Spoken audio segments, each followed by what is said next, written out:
All right, we are at Parma Armory Shooting Center, Gun Safety Training Institute, 21 Gun Salute Range, looking at the cleaning. So really, I'm taking you behind the scenes. I have Josh here, Westlake PD range officer, who is got the same range as we do. So I invited him out to see what we do, how we do it, and actually look at the bottom of 100,000 pounds of rubber. So let me take you in there, and I'm gonna show you what we're doing with cleaning and everything that it takes to really make an operable range. So let's go look. And it's gonna be loud.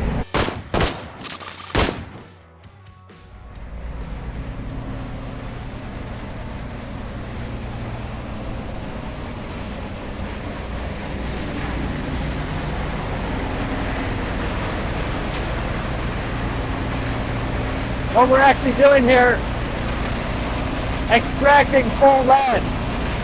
So what you'll see is a lot of it's fine and built up powder, but it's all lead, really clean. You can see bullets or fragments or things like that. This will probably weigh about 2,000 pounds when we're done. So just make sure we definitely get a good shot of here and check this out. I mean, yeah, this thing will weigh a lot. It ain't moving.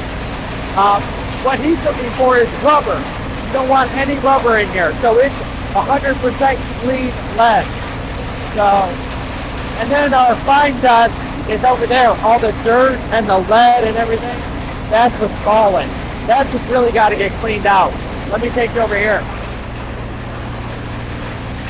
Shut everything off. 2 minutes. What? I'll shut it off there. Check this out. So we normally have about 100,000 pounds of rubber here. And it's usually all the way to right here, and a huge wall of it. So you're looking at it all down, and you can see, look at all the fine powder and lead and bullets.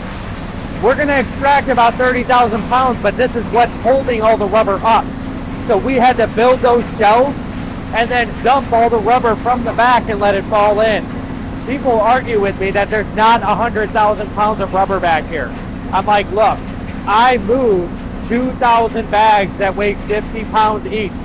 It equals 100,000 pounds. That's how much rubber is here. So what you can see is when I'm shoveling all this, is like all these fragments and bullets and pieces and parts that all come through here.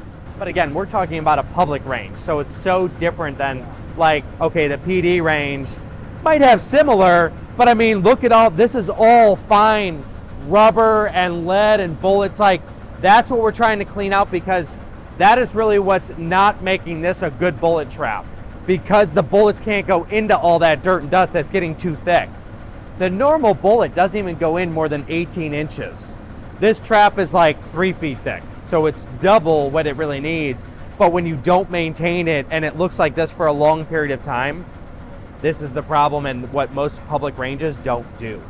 So we clean this twice a year, extracting about 60,000 pounds a year of lead, giving us probably 20 plus million rounds of lead going down range each year. You could see, yeah, I know, you could see, you got everything from a copper jacket to a, I mean, look at a full bullet. So an unimpacted, because it went straight into rubber and never came down. But you just never know. I'm gonna get yelled at on these videos too. They're like, you're gonna eat the lead. We're gonna pull like 10,000 pounds of this dust out. Like, it's a lot. So.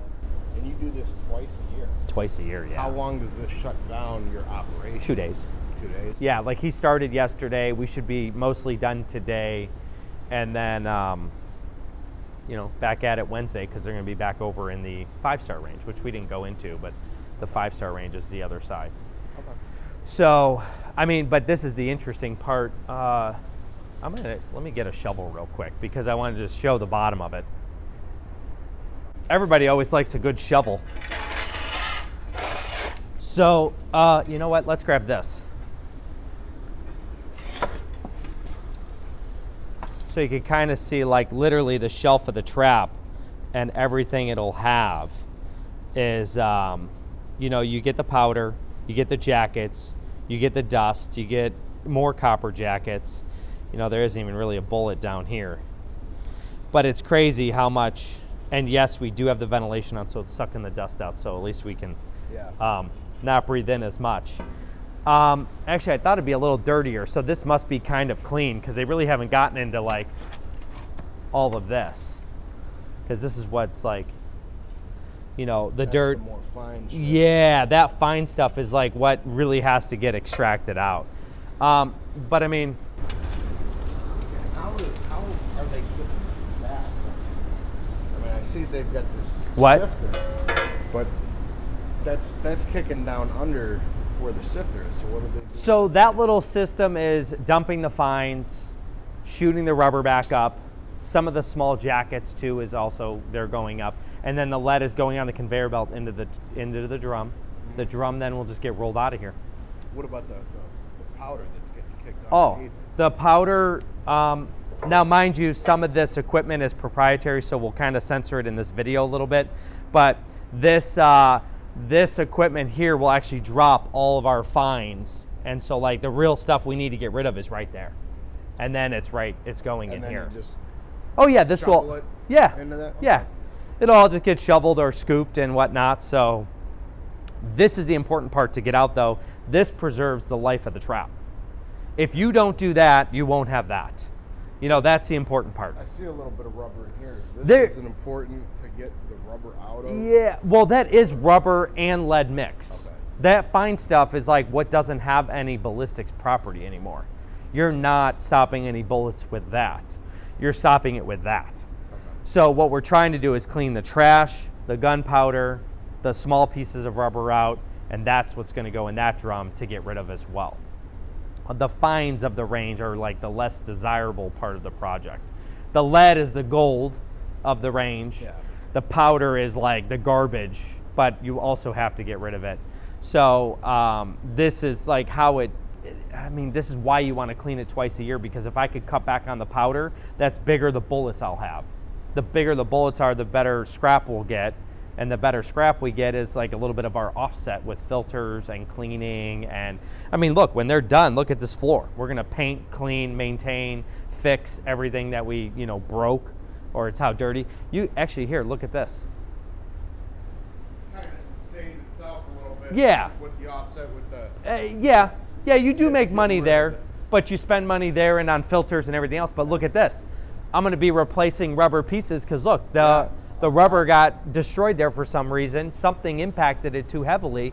So you could see up there, which when he takes it down, I might even climb up there and do something up there too, because I'm always just trying to show the behind the scene of like the range and the stuff, and everybody wants to see it. So I mean, just that alone, we're gonna have to replace some of this rubber here. Maybe not right now, but very soon, because that wall of rubber is stopping some of the extra things that could go up there. You know, but that's where our ventilation is sucked out, so it's not like it's gonna damage anything, but it's just, you know, stuff you don't wanna have, you know, broken. You know, I'd rather have another bullet. You know, it's not steel, it's like a conveyor belt back there. You guys do rifle here? Mm-hmm. Yeah, not upstairs. So up there it should just be pistol impacts because it hits that steel plate. All the pistols hit the steel plate and then bounce into the rubber. Some make it up there, so that's why that's getting picked away at. But that's only a bullet of you know, a handgun round. So it's a lot better than, you know, rifle rounds, which are all impacted right about at eye level here. So yeah, and you could see some of the things that we have to change is we're going to add more rubber to this because we're picking at the wall by ricochet. Just little pieces of fragments are flying around and chipping away at our wall, which we didn't really think about that.